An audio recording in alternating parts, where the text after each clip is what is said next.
If you are a fan of Witch Hat Atelier, then I highly recommend checking out Eden of Witches. Eden of Witches, or Majo no Eden, is a seinen dark fantasy series that's available both in English and Japanese, just I have the Japanese version. This is a series about witches, and it pits humanity against Mother Nature. And it's, again, very dark, it's rather political, and it's very, very interesting. For my fellow Japanese language learners out there, this series does not have any furigana, and it is rather difficult. So I would say, just like guesstimating, I would say this is at least level N2. It is, because it's a dark fantasy series, a lot of the vocabulary is more difficult words. It's not very much slice of life. So if you're not very confident in your fantasy vocabulary, I would recommend using a dictionary while you're reading this. And this series was written by Yumeji. Currently, there are 6 volumes published in Japanese. I don't know if it's finished. I've only read volume 1, and I don't want to look too far ahead because I'm really enjoying this series so far. And there are 4 volumes published in English, with the 5th volume coming out in about a week. So let's talk about what happens in just volume 1. So there are going to be some spoilers. A long time ago, all of the creatures within Mother Nature were able to live together in harmony because they could communicate with each other, they could hear each other's voices, they could sympathize with one another. Along came the humans, though. Unable to understand any voices besides other humans, they were able to enact kind of cruel acts on other species and plants without feeling any remorse because they couldn't hear the voices of those suffering under them. And because humans were able to enact such cruelty on them, they rose in power. Mother Nature, feeling very, very sad for her creatures, so think animals and plants, grass, trees, wolves, all of those Mother Nature creatures, she felt bad for them, so she hid them all away from the humans so that they couldn't injure them anymore. Now, humans live in a kind of, I want to say wasteland. There's absolutely no nature whatsoever. So it's all like rock and terrain. That's all there is. So they can't grow any plants. They can't go outside and see a bunny. None of that.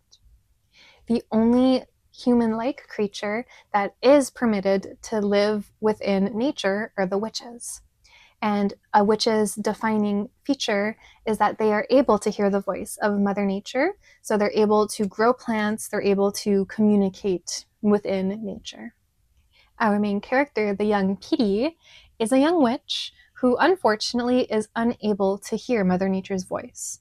And she's having difficulties with planting things. While she's still learning the ropes, she's really not all that talented, and she kind of has, not a complex, but she feels a certain type of way about not being able to do the one thing that all witches can do. And she lives together with her mentor, Tora, in a kind of secluded area within the mountains.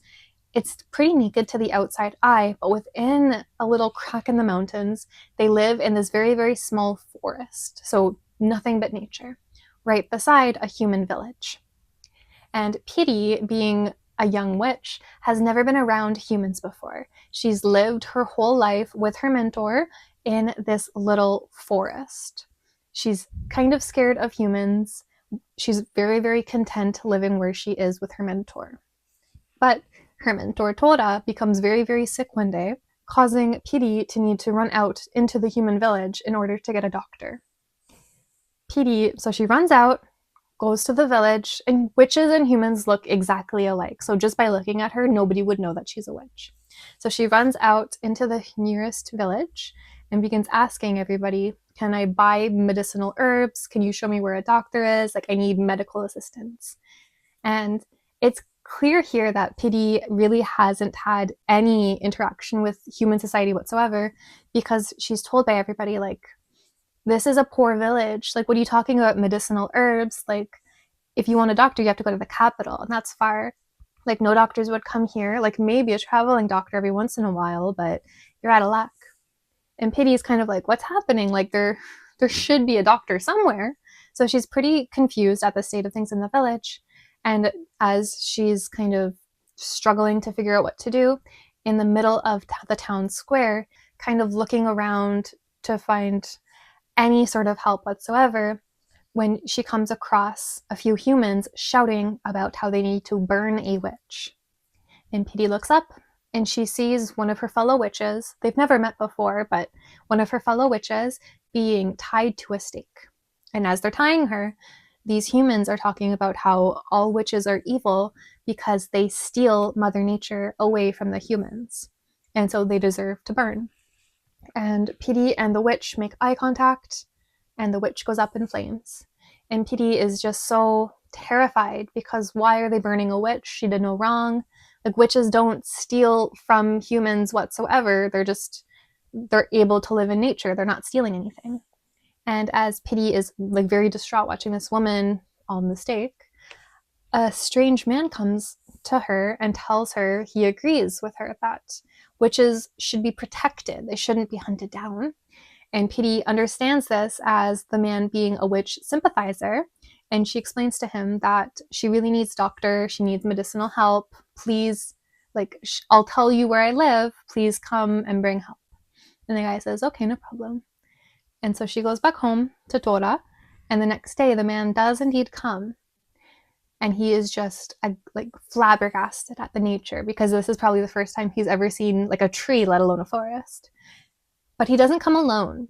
He brings several soldiers who make their way into her home and start packing up her belongings and getting ready to bring them out. Because this man just so happens to be a researcher. And when he said witches should be protected, he meant protected as like items to be researched, not as like living creatures. And in the kerfuffle, a lot happens. It's pretty gruesome. And just as everything's about, major spoilers, just as everything is about to be taken away from Petey, she sees them taking away the very last gift that her mentor gave her, a little pot with a seed that is said to be the key to Eden, which is kind of like a paradise for the witches. And as they're trying to take the pot away, she intercepts, grabs the pot, and then out of the pot, with just like a plant, like it's a pot just full with soil in it, basically. She planted a seed like that day, but nothing's grown out of it. She takes the pot, and all of a sudden, a wolf slash plant creature comes out of the plant and protects Petey from all of the soldiers and the researchers. And the wolf is eventually able to protect Petey and scare off everybody away for now. And while they have him in alone, the two talk. And the wolf creature explains to Petey that his job is to protect Tora. But now that he can't, he guesses he'll tag along with Petey because Petey is Tora's like disciple. And he tells her that he will help her get to Eden, the witch's paradise, but that's all he'll do. And so Petey and the wolf creature leave her little forest compound and make their way towards Eden. And that's like the first half of the story. We do see quite a bit. I really, really enjoyed this series. We do see, so Petey is very naive when it comes to humanity, but it makes sense because she was raised like kind of in a box where she had her mentor Tora, who was always very, very kind to her, but she was never given exposure to humans. And Tora probably never lied to her. So when she goes into town and she is lied to by a human, she probably wouldn't clock it as a lie. She wouldn't think of any, like, why would they lie to her? Like, somebody offered to help me, of course. So when she does make that mistake, that like very, very grave mistake, I didn't think it was all that unrealistic. I didn't think like, wow, what a dumb character. Like it felt like something a rather closeted character would do. And I really liked that. And even after the tragedy goes down, she's betrayed by humans. She sees human cruelty for what it is.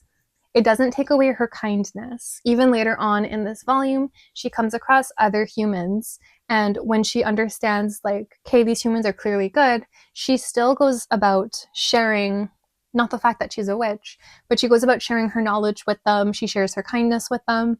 And even when she is betrayed by some humans, again in this volume, she doesn't think, like, okay, I was betrayed by these humans, all humans are bad. she doesn't think that. Like, it's she keeps her kindness with her this whole volume is what I'm trying to say. And I really, really liked that. Her wolf companion, it's alluded that they are the like personification of Mother Nature itself. This wolf's voice is the first voice of Mother Nature that PD is able to hear, and that kind of adds to, like, if she's going to hear any voice, obviously it'll be the strongest voice. But again, it's not all that clear. And while PD still feels sympathetic towards kind humans who kind of show that they do deserve her sympathy, the wolf creature keeps telling PD that, like, you should have learned by now that humans are not something to be trifled with. You've seen how they treat witches. What are you doing? Like, get away from the humans. So the wolf creature kind of has begun to act as a mentor for PD in replacement of Tora, but PD is still her own character. She still has her own sense of identity. She doesn't do everything just because the wolf tells her to do it. And I really like that. I like a strong character. She's still learning how to like exist in this world now, and it's very, very fun to watch her come to terms with the horrific circumstance that she's found herself in, but still staying true to herself and true to her like bringing up how she was raised. And it's very nice. I really, really enjoyed this series. I am hoping to get my hands on the Japanese volumes just because I have the first volume in Japanese, but I am very grateful that this series, it's being published in English too. Like, I've seen it at my local bookstore. I'm very happy. I'm happy it's getting popular. Yeah, that's Eden of Witches.